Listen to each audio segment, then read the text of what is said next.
샬롬, 복된 월요일입니다.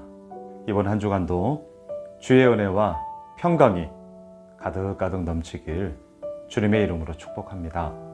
오늘은 누가복음 3장 1절로 9절의 말씀, 하나님의 말씀이 빈들에서 이 제목으로 하나님 말씀 증거하겠습니다.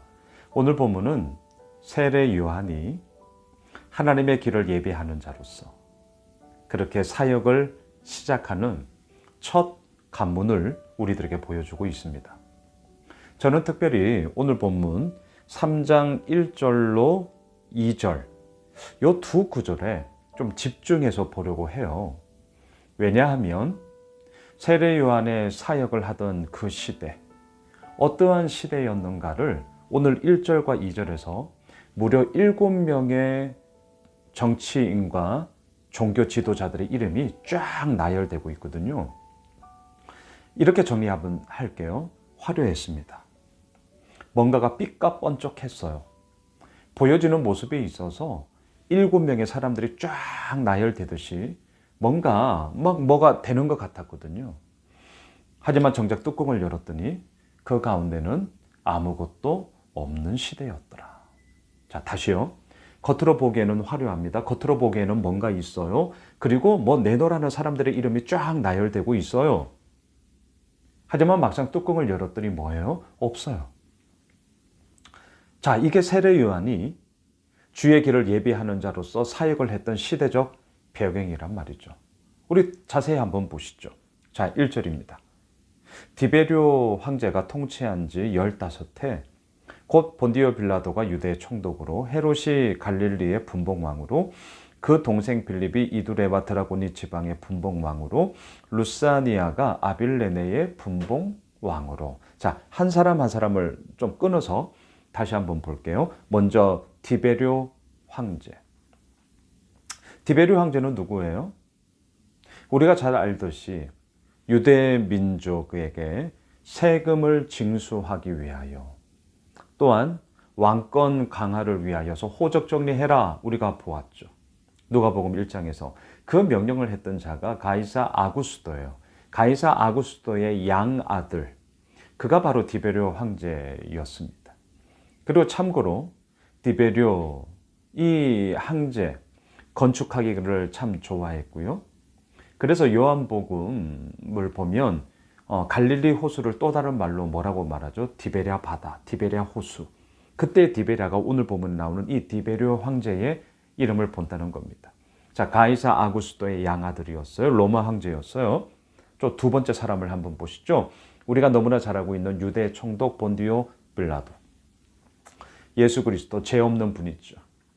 하지만 사람들의 여론에 못 이겨 예수님을 처형하게끔 언도했던.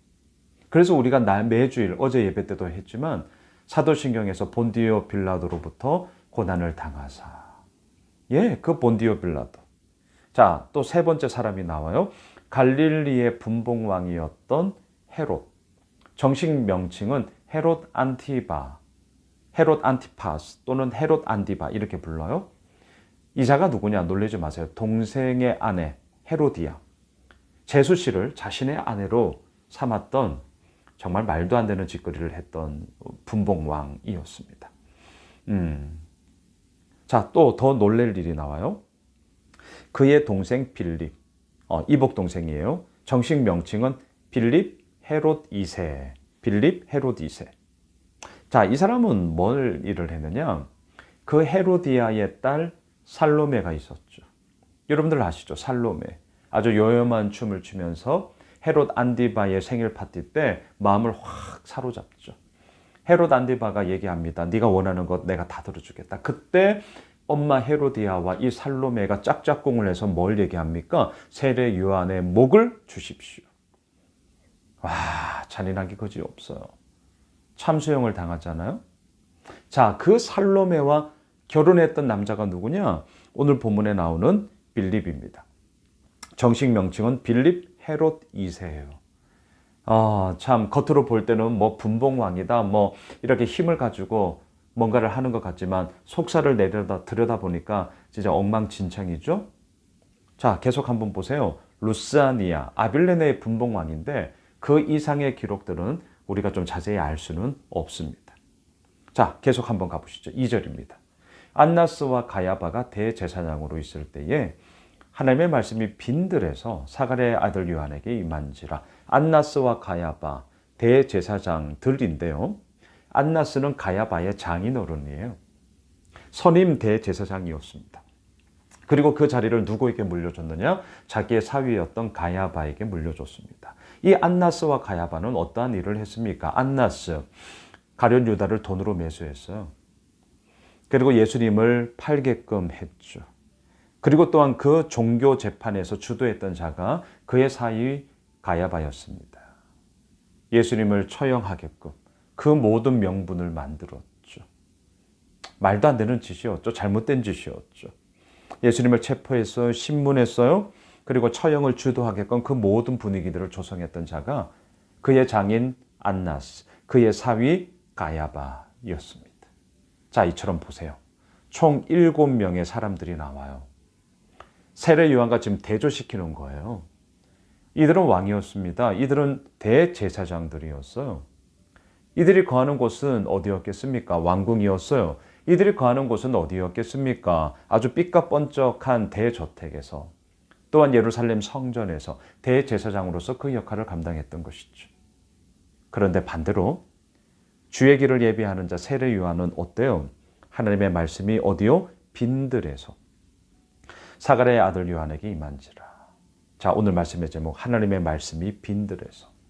빈들, 이제 아마 이 의미를 다 아실 거예요. 말 그대로 들인데 비어져 있어요. 이것을 일컬어서 우리는 광야라고 말을 하죠. 자, 근데 워드 플레이를 하나 할게요. 히브리어 원어를 보면 광야라는 단어는요, 미드바르라는 단어입니다. 미드바르. 그런데 하나님의 말씀할 때 그 말씀은 히브리어로 다바르입니다. 자, 지금 이 워드 플레이, 언어 유희가 지금 보이세요? 광야, 미드바르에서 하나님의 말씀, 다바르가 임한 거예요. 자, 이 어원을 잘 보세요. 미드바르와 다바르. 하나님의 말씀이 우리들에게 임할 때를 잘 보셔요. 어느 때입니까? 어느 때예요? 이렇게 한번 바꿔볼까요? 우리가 하나님을 붙잡고 기도하고 또한 주의 말씀을 붙잡고 우리가 더욱더 간절함으로 가지며 나아갈 때가 언제냐고요. 그 다바르, 하나님의 말씀이 진정 우리들에게 다바르가 될 때가 언제예요? 미드바르에 있을 때죠. 광야에 있을 때죠. 빈들에 있을 때죠. 이유가 뭐죠? 말 그대로 광야는 아무것도 없는 곳이니까요. 더 이상 의지할 게 없으니까요. 눈에 보이는 게 아무것도 없으니까요. 그때 눈에 보이지 않지만 계시는 하나님만을 의지해야 살아갈 수 있는 곳이 빈들이잖아요. 광야잖아요. 그래서 미드바르에서 다바르가 임하는 거죠. 그리고 그것이 실제가 되어 주의 길을 예비하는 자로서 세례 요한은 자신의 삶을 살아가는 것이죠. 말씀을 정리하겠습니다. 하나님의 말씀, 미드바르에 있을 때 다바르가 임하게 됩니다. 화려한 왕궁이 아니었습니다. 삐까뻔쩍한 곳이 아니었습니다. 떵떵거리던 곳이 아니었습니다. 빈들에서 하나님의 말씀이 임하였습니다. 바라기는 우리의 삶 가운데 빈들의 이야기가 있죠. 광야의 이야기가 있죠.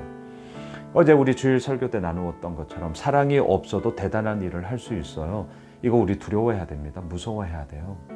그리고 아시잖아요. 사랑이 없으면 I'm nothing. 아무것도 아니다. I'm nothing. 아무것도 아니에요. 더 이상 우리에게는 아무 유익이 없습니다. 여러분, 미드바르가 있어요? 다바르를 기대하십시오. 그 말씀이 우리를 이끌어 가십니다. 기도하겠습니다. 주님, 이번 한 주간 미드바르의 일이 있을 때 하나님의 다바르, 그 말씀이 임함을 기대하며 주님 앞에 서겠습니다. 주여, 우리에게 다바르, 말씀하여 주옵소서. 예수님의 이름으로 기도드리옵나이다. 아멘. 오늘 말씀 붙잡고 우리 가지고 있는 기도 제목 가지고 계속해서 기도하겠습니다.